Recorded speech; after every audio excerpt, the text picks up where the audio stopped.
조영남 씨, 이 조영남 씨 이야기로 세상이 들떠들썩했던 적이 있었죠. 그 사건이 뭐였냐면요, 대작 사건이었습니다. 화가로 활동을 하면서요, 그가 팔아왔었던 화투와 다른 주제의 이 한 300여 점의 그림이 자신이 100%가 그린 것이 아니라 송기창 화백이라는 사람을 통해서 대신 그려져 왔다라는 것이 밝혀졌기 때문이라는 것이죠. 이 대필에 있었던 대작에 있었던 이 송기창 화백의 말에 의하면요, 화투나 그림 등 조영남 씨 작품의 90% 정도를 자신이 그려주면 조영남 씨가 그 나머지 10%를 덧칠하고 사인을 넣어서 이제 자기가 그렸다라는 작품으로 발견을 했고, 그런 방식으로 2009년부터 2015년 3월까지 약 300여 점의 그림을 그려줬다라고 합니다. 그렇게 그림을 그린 이 조영남 씨는 한 점에 약 수백만 원에서 수천만 원의 그 그림으로 판매를 했고요. 송기창 화백에게는 한 점당 10만 원 안팎의 수고비를 주었다라는 것이죠. 그리고 이 사건이 드러나서 이제 법정 싸움까지 하게 됩니다. 결과는 무엇이냐면 대법원까지 가서 무죄로 나옵니다. 하지만 온 세상에 이제 그의 추함과 추태가 드러난 사건이었다라는 것이죠. 그림 한 점을 완성하는데 이 두 사람이 노력을 하죠. 그리고 끝은 이런 추함으로 마무리하게 되는 것을 보면서요, 우리는 오늘 우리가 믿는 삼위일체 하나님이 얼마나 위대하신 분인지를 새삼 생각하게 됩니다. 오늘은 삼위일체의 주일입니다. 교회력으로. 그리고 우리는 교회에서 삼위일체 하나님이라는 용어를 참 많이 써요. 그런데 이 용어가 과연 무엇을 뜻하는지, 삼위일체 하나님이 어떤 분인지 분명히 알고 설명할 수 있는 분은 그리 많지가 않습니다. 우리 교단에서 발간되는 헌법이라는 책이 있습니다. 그 책을 보게 되면요, 이제 교회에 관련된 모든 이 법 규칙들이 다 나와 있어요. 근데 이 헌법책에 보면은 몇 개의 신앙 고백서가 나와요. 그 가운데 대한예수교 장로의 신앙 고백서라고 하는 신앙 고백서가 있는데, 이 장에 하나님에 관한 부분이 있습니다. 그 하나님에 대해서요, 이렇게 소개를 해요. 첫 번째, 우리는 스스로 계시며 사랑이시고 홀로 한 분이신 하나님을 믿는다. 하나님은 전능하시며 전지하시며 편지하시고 영원하시며 무한히 거룩하시며 무한히 지혜로우시고 무한히 자비로우시며 무한히 선하시며 무한히 자유하시고 그리고 광대하시고 불변하사 항상 영광 중에 계신다. 2번, 하나님은 본질에 있어서 한 분이시나 삼위로 계신다. 삼위는 성부와 성자와 성령이시다. 삼위는 서로 혼돈되거나 혼합할 수 없고 완전히 분리할 수도 없다. 삼위는 그 신성과 능력과 존재와 서열과 영광에 있어서 완전히 동등하시다. 성자는 성부에게서 영원히 나시고 성령은 성부와 성자에게서 나오신다. 사람은 성자를 통하지 않고는 성부에게 갈 수 없고 성부께서 이끌어 주시지 않으면 성자에게 갈 수도 없으며 또 성령을 통하지 않고는 성자를 주라고 말할 수도 없다. 성삼위는 모든 사역에서 공동으로 사역하시나 성부는 주로 계획하시고 성자는 계획된 것을 실현시키시며 성령은 모든 은총을 보존하고 더하신다. 이렇게 대한예수교 장로의 신앙 고백서는 하나님을 소개합니다. 자, 어떻습니까? 하나님과 이 삼위일체 하나님에 대해서 명확한 개념이 잡히십니까? 정말로 잡았으면 좋겠고요. 잡히면 좋겠는데 사실은 그렇지가 못할 거예요. 삼위일체 하나님 수업을 들어도요, 신대원에서 그냥 어질어질합니다. 그냥 머리가 벌써부터 잠이 와요. 근데 그게 정상이에요. 생각해 보십시오. 사람이 어떻게 창조주이신 그 전능하신 전지하신 그 광활하신 하나님에 대해서 알 수가 있겠냐라고. 다 안다라고 말한 사람도 분명히 문제일 겁니다. 그런데 그렇기 때문에 나는 아무것도 몰라요, 가만히 있는 것도 문제라는 거예요. 성경에는 삼위일체 하나님이 이런 분이야 라고 명확하게 말씀하시지는 않습니다. 하지만 삼위일체 하나님이 행하신 사역들은 분명히 분명히 있다라는 것이죠. 그렇게 우리는 성경을 통해서요, 성경이 말씀하는 삼위일체 하나님이 어떤 분이신지, 어떻게 연합하고 있는지 알고 있어야 된다는 겁니다. 오늘 우리가 함께 교독한 삼위일체 교독문을 보게 되면요, 세 가지의 성경 구절을 인용해서 우리가 삼위일체 하나님을 소개하는 것을 보게 되죠. 첫 번째 단락은 뭐예요? 마태복음 3장 16절에서 17절 말씀이에요. 예수님이 세례를 받으실 때요, 삼위일체 하나님이 나오고 있음을 소개하고 있습니다. 우리가 잘 알잖아요. 요단강에서 예수님께서 세례를 받습니다. 물에서 성자 예수님이 나오세요. 성자 예수님이 물속에 계십니다. 그때 하늘 문이 열려요. 성령 하나님이 비둘기같이 예수님의 머리 위로 내려오셨고요, 성부 하나님이 이렇게 말씀하시죠. 이는 내 사랑하는 아들이요 내 기뻐하는 자다. 이렇게 예수님의 세례 장면에서 삼위일체 하나님을, 그 존재하심을 우리는 알 수가 있다는 겁니다. 그리고 두 번째 단락은 어디입니까? 마태복음 28장 19절에서 20절 말씀이에요. 지상 대명령이죠. 예수님의 명령 가운데 분명하게 나와요. 아버지와 아들과 성령의 이름으로 세례를 베풀어라. 성부, 성자, 성령을 예수님이 분명하게 말씀하고 있음을 우리는 알 수가 있다는 거예요. 마지막 단락은 어디예요? 에베소서 4장 말씀입니다. 에베소서 4장 4절에서 6절 말씀을 보게 되면요, 성부, 성자, 성령 하나님이 각기 존재하시면서 세 분 하나님이 합쳐져서 한 분이심을 말씀하고 있다는 거예요. 오늘 우리에게 본문으로 주신 이 로마서 5장 말씀에 대해 삼위일체 하나님이 우리를 구원하시기 위해서 어떤 사역을 하셨는지를 분명하게 바울이 설명하고 있습니다. 오늘 본문을 보게 되면요, 중요한 부분이 이래요. 1절을 보게 되면요, 우리 주 예수 그리스도로 말미암아라고요. 5절 중간절을 보게 되면요, 우리에게 주신 성령으로 말미암아 하나님의 사랑이. 6절은요, 우리가 아직 연약할 때라고 시작을 해요. 8절도 그렇잖아요. 우리가 아직 죄인 되었을 때. 10절도요. 곧 우리가 원수 되었을 때. 11절 중반에서는요, 주 예수 그리스도로 말미암아 하나님 안에서. 오늘 본문의 중요한 부분을 체크해 봅니다. 그러면 본문에서요, 무엇을 말씀하려고 있는지가 나와요. 본문에서 우리에게 강조하고 있는 것을 한마디로 정의해 보면 무엇이냐면요, 구원받을 자격이 없는 우리를 삼위일체 하나님이 구원해 주셨다는 겁니다. 하나님이 예수님을 이 땅에 보내셨을 때요, 세상에는요, 구원받을 자격이 있는 사람이 한 명도 없었어요. 단 한 사람도 없었습니다. 오늘 바울이 성경 분명하게 말해요. 모두가 연약했다라는 거예요. 모두가 죄인이었다라는 겁니다. 모두가 하나님과 원수가 되었을 때라고 분명하게 말을 해요. 믿기지 않습니까?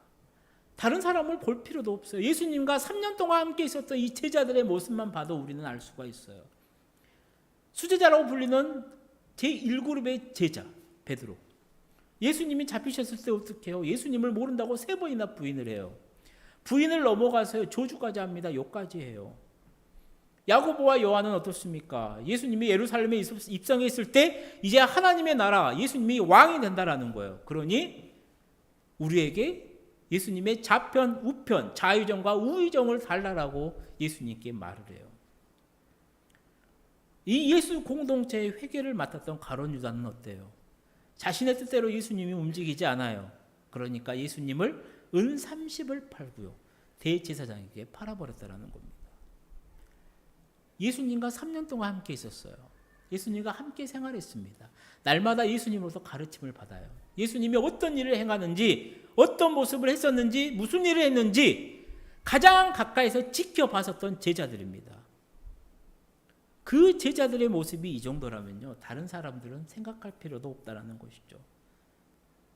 이 죄인들, 이 연약한 인간들, 이 부족한 사람들을 구원하기 위해서요, 삼위일체 하나님께서요, 구원의 손길을 내밀으셨다라는 것이죠. 어떻게 해요? 성부 하나님은 무슨 일을 하셨습니까? 예수님을요, 이 땅에 대속물로 보내주셨다라는 거예요.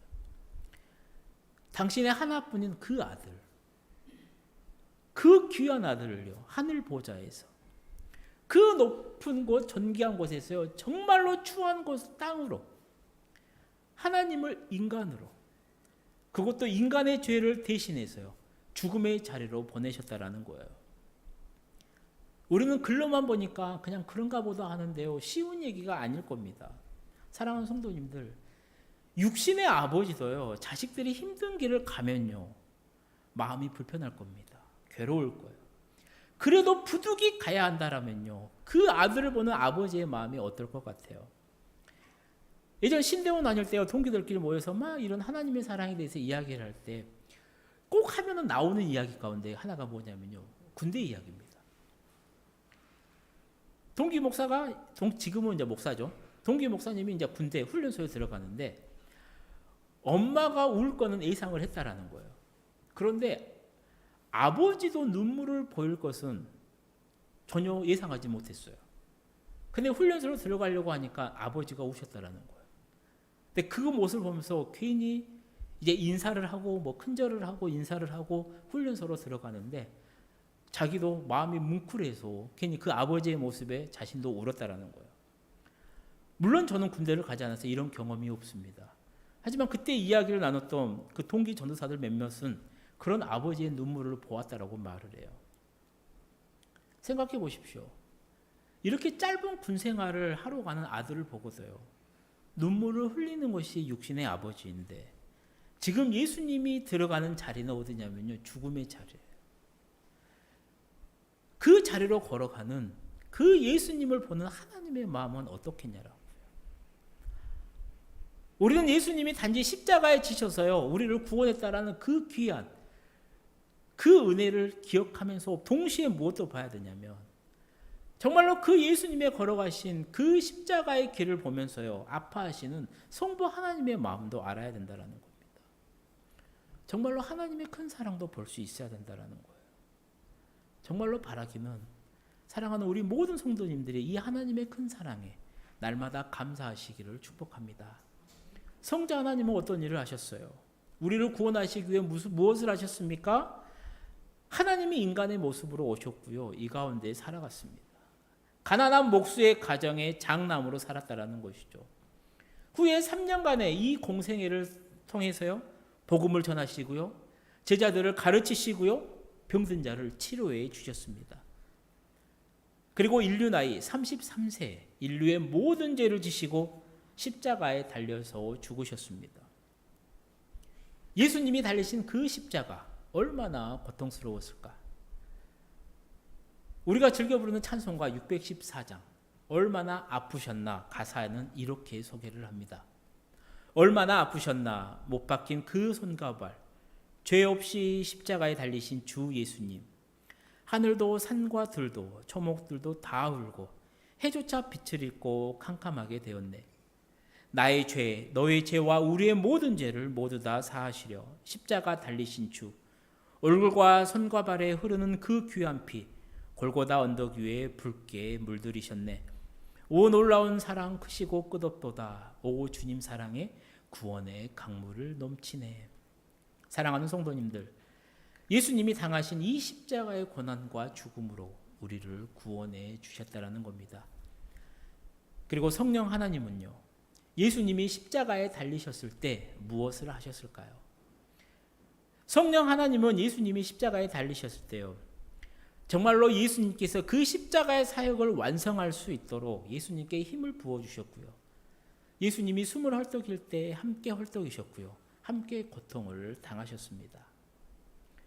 이렇게 삼위일체 하나님은요, 연약하고 죄인이고 하나님과 원수가 되었던 우리를 구원하기 위해 십자가로 통해서요, 우리가 하나님께 나아갈 수 있는 그 거룩한 길을 열어주셨다는 겁니다.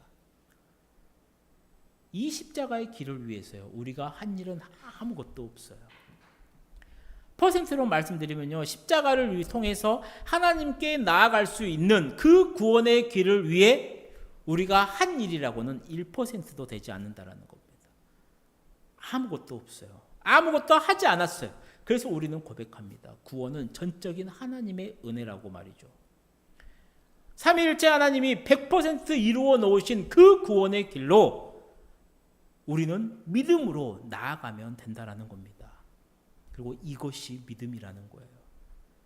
나는 구원을 위해서 해놓은 것이 아무것도 없지만 내가 이 사실을 믿음으로 받아들이기만 하면 하나님은 나를 의인으로 인정해 주신다라는 겁니다. 바울은 로마 교회의 성도들에게요, 편지를 쓰면서 그 점을 강조하고 있어요. 인간이 너희가 얼마나 죄인인지 아느냐. 그것을 로마서 1장 18절부터 말을 해요. 3장 20절까지. 너희 죄가 얼마나 인간이 죄인인지를 깨달으라는 겁니다. 그리고 너희같이 이렇게 죄인들이 어떻게 의인이 될 수 있는지, 그 방법이 무엇인지, 너희가 아무리 도덕적으로 윤리적으로 깨끗한 척 행함을 해도 아니라는 겁니다. 죄인이 의인이 될 수 있는 방법은 믿음밖에 없다라는 거예요. 그거를 3장 21절부터 31절까지 말씀을 해요. 그리고 4장으로 넘어오면 어떻게 해요? 믿음으로 의롭다고 인정받은 아브라함을 예로 들고 있습니다. 그리고 5장으로 넘어와세요. 오늘 본문을 기록을 해요. 그래서 오늘 본문은 무엇이냐면요, 우리를 구원한 삼위일체 하나님이 우리를 초대하는 말씀이라는 거예요. 오늘 본문이 강조하는 것은 크게 두 가지입니다. 첫 번째는 뭐냐면요, 우리가 믿음으로 의롭게 되었어요. 우리는 믿음으로 의로움을 받았습니다. 입었습니다. 자, 그러면 하나님과 화평을 누리자라는 겁니다. 1절 중반부터 보게 되면요, 우리 주 예수 그리스도를 말미암아 하나님과 화평을 누리자라고 이 말씀에서 하나님과 화평을 누리자라는 원의미는 무엇이냐면요, 엔조이예요. 화평을 즐기자라는 겁니다. 이게 화평은 내가 가지고 있는 것이 아니에요. 화평은 무엇이냐면요, 내가 누리고 즐겨야 된다는 겁니다. 생각해 보세요. 내가 돈이 많아요. 돈이 아무리 많아요. 근데 내가 그 돈을 쓸 수가 없어요. 무슨 소용이 있습니까? 예전에 참 이런 말들이 많았어요. 우리나라에서 가장 부자가 누구였습니까? 이건희 회장이었잖아요. 근데 이건희 회장이 말년을 보게 되면요, 병원에서 몇 년 누워 있었어요. 돈이 그렇게 많은데요, 쓸 수가 없어요. 그냥 누워만 있었어요. 그걸 부러워하는 사람이 있었을까요? 내가 좋은 집을 샀습니다. 근데 그 집에 내가 하룻밤도 못 자요. 날마다 그 집을 평생 세를 줘요. 그게 무슨 나에게 소용이 있겠냐라고요. 바울이 말하는 게 그거예요. 마찬가지로 우리가 믿음으로 인해서 의롭게 되었고 이제 하나님과 화평하게 되었으면 이제는 그 화평을 즐기면서 살라라는 겁니다. 사랑하는 성도님들, 화평은 히브리어로 샬롬입니다. 히브리 사람들에게 샬롬은 참 중요해요. 아침 저녁 인사가 샬롬입니다. 복을 빌 때도 샬롬이라고 그래요. 제가 몇 주 전에도 이 샬롬에 대해서 설명하면서 이렇게 말했어요. 세 가지 차원의 화평이 있어요. 첫 번째는 하나님과의 화평이에요. 두 번째는 이웃과의 화평이에요. 세 번째는 나 자신과의 화평이 있어요. 다시 말하면 내가 예수 그리스도를 잘 믿잖아요. 아니, 내가 예수님을 제대로 믿잖아요. 그러면 이 세 가지 관계에서 화평이 일어난다는 겁니다. 내 마음이 평안해져요. 내 마음이 평안해집니다. 내 이웃과의 관계도 좋아져요. 그리고 하나님이 두렵고 무서운 분이 아니라 정말로 아빠와 같이, 친정 아버지와 같이 푸근한 아버지가 된다는 겁니다. 그러니 언제 어디서든 의식이든 무의식이든 하나님을 아버지라고 부를 수가 있다는 겁니다. 바울은 지금 로마 교회 성도들에게, 교인들에게 예수님을 믿는 그들이 이 귀한 화평을 누리면서 즐기기를 원하고 있다는 거예요. 정말로 바라기는 오늘 저와 우리 모든 성도님들 이 각박한 세상 속에서 살아가지만 정말로 믿음으로 구원을 받은 자답게 이 화평을 즐기면서 살아가시기를 주님의 이름으로 축복합니다. 오늘 본문 바울이 강조하고 있는 두 번째는 무엇이냐면요, 자, 믿음으로 의롭게 된 우리이기 때문에 이제는 환난이 와도 힘들어하지 말고 즐거워하라는 거예요. 사랑하는 성도님들, 저와 여러분의 손에는요, 이 구원이라는 선물이 주어졌어요. 제가 설교 소대에도 말씀드렸습니다. 이 구원을 위해서 우리가 한 일은 아무것도 없어요. 근데 어떻게 이 구원이 우리 손에 주어졌느냐? 우리는 그 일을 행하신 삼위일체 하나님을 믿기만 하면 된다라는 거예요. 자, 믿었습니다. 자, 그러면 우리 손에는 구원의 티켓이 주어졌다라는 거예요. 이 구원의 값어치가 얼마나 될까요? 한 1,000만 원 될까요? 한 1억 될까요? 성경이요, 이 구원의 값어치에 대해서요, 어떻게 설명한지 아십니까? 이렇게 말을 해요. 우리 마태복음 16장 26절 말씀을 함께 읽어보도록 하겠습니다. 사람이 만일 온 천하를 얻고도 제 목숨을 잃으면 무엇이 유익하리요? 사람이 무엇을 주고 제 목숨과 바꾸겠느냐? 아멘. 한 사람의 값어치, 구원의 값어치가 천하보다 귀하다라는 거예요. 그러니 우리가 생각하고 있는 이 구원의 값은요, 우리가 인간적으로 셀 수 있는 뭐 몇 억, 몇 조, 몇 경, 몇 해를 넘어서요, 구원과는 바꿀 수가 없다라는 겁니다. 사랑하는 성도입니다. 우리가 여기까지는 잘 알아요. 설교를 들었기 때문에 잘 알아요. 지금 우리 손에 구원의 티켓이 있어요. 문제는 무엇인지 아십니까? 문제는 이 구원의 티켓이 있기 때문에 우리가 곧바로 천국으로 가면 돼요. 천국으로 가는 열차나 기차를 타고 가면 좋겠는데 아직 조금 기다려야 된다라는 거예요. 그것이 몇십 년 기다리실 분도 계시고요, 몇 년이 되는 분도 계신다라는 겁니다. 그래서 문제는 이거라는 거예요. 이렇게 기다리다 보니까 내 손에 들려있는 이 귀한 구원의 티켓을, 초대장을 뺏으려고요, 사탄이 나를 흔들다라는 거예요. 마치 퇴직금을 몇 억 받은 사람에게요, 그 돈을 빼앗기 위해서요, 온갖 달려드는 그 사기꾼들처럼요, 나에게 주어진, 우리에게 주어진 그 어마어마한 티켓인 구원의 초대장을 뺏으려고 나를 온갖 흔드는 세력들이 우리 앞에 나타난다라는 겁니다. 그것을 바울이 뭐라고 말을 하냐면 환난이라고 소개해요. 사랑하는 성도님들, 환난은 무엇이냐면요, 예수님을 믿는 것 때문에 오는 핍박을 말을 해요. 그래서 이 환난은요, 제자들에게도 있었습니다. 이 환난은요, 바울에게도 있었고요, 이 환난은 초대교회 성도들에게 있었습니다. 그리고 오늘 우리에게도 이 환난은 있습니다. 중요한 것은 무엇이냐? 예수님을 믿는 것 때문에 환난이 나에게 오더라도 절대로 이 구원의 티켓을 놓지 말고 인내하라는 거예요. 이유는 하나입니다.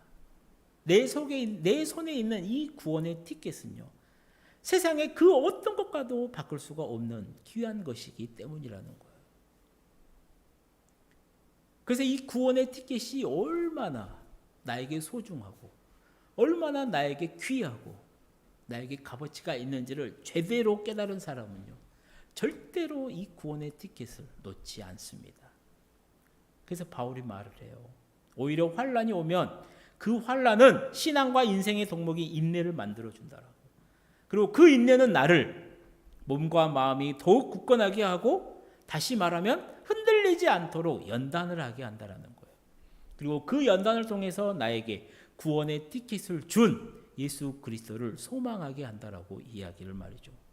그러니 결론적으로 말을 하면 어때요? 환난은 인내를, 인내는 연단을, 연단은 소망으로 이어지게 하면서요, 확실한 하나님의 사람으로 나를 만들기 때문에 제발 예수님 때문에 힘들다라고 신앙을 포기하지 말고, 그 인내는 결국은 소망으로 나아가기 때문에 인생을 즐거워하라라고 바울은 강조하고 있다는 것이죠. 이런 예화가 있습니다. 들판에 아직 채굴되지 않은 진흙이 있었다. 어느 날 포크레인이 들어와서 그 진흙을 파내어 트럭으로 옮겼다. 다시 그 진흙은 큰 컨테이너에 들어가 잘게 부수어졌다. 진흙은 너무나도 아파서 까무라쳤다. 그러더니 다시 큰 떡매가 이리 치고 저리 쳐 완전히 혼절하였다. 겨우 깨어나 보니 자신이 도자기로 만들어져 있었다. 이제는 끝났겠지 했지만 정작 고통은 그 순간부터 더 커졌다. 유약을 바르고 채색하고 활활 타는 불화로로 들어갔다. 이제는 죽었겠구나 생각하며 한두 시간도 아니고 이틀이나 불화로 안에 있었다. 이틀 후에 불화로 밖으로 나온 자신을 보고 진흙은 깜짝 놀랐다. 아주 아름다워진 자기 자신을 발견했다. 들판에 널려 있었던 하잘것없던 진흙이 아름다운 도자기로 변화된 것이다. 지금의 고통, 하나님의 손에 있다면 아름다움으로 변화되는 기회다. 그렇습니다. 진흙이 환난을 당한 것 같지만 결국 그 마지막은 아름다운 도자기로 탄생된 것처럼 우리 구원받은 성도들에게 환난이 임하지만요, 그 결국은 예수님을 소망하게 하는 자가 되게 한다라는 것이죠. 이제 말씀을 마치려고 합니다. 사랑하는 성도님들, 오늘 아침 귀하게도 우리의 손에 삼위일체 하나님이 주신 구원의 초대장이 들려 있음을 분명하게 깨달으시고요, 정말로 그 귀한 사실에 감사하시기를 축복합니다. 그리고 이제는 그 티켓을 꼭 붙들고 이 땅에서 기쁨을 누리면서 천국의 복된 삶을 살아가시기를 축복합니다. 때론 환난이 임한다라고 할지라도 절대로 이 구원의 초대장을 놓지 마시고요, 환난을 인내로 연단으로 잘 견디셔서 우리 모두 다 천국에 들어가시기를 주님의 이름으로 간절히 축원합니다. 기도하시겠습니다. 사랑하는 하나님 아버지, 오늘 우리의 손에 구원의 초대장이 있습니다. 주신 말씀대로 이 구원의 티켓을 꼭 붙들 수 있도록 우리에게 믿음을 더하여 주시고, 사랑하는 자녀들이 이 땅에서도 천국의 복된 삶을 누리며 살아갈 수 있도록 도와주옵소서. 그래서 하루하루의 삶이 우리 주님과 더불어 행복하고 아름답고 기대되는 그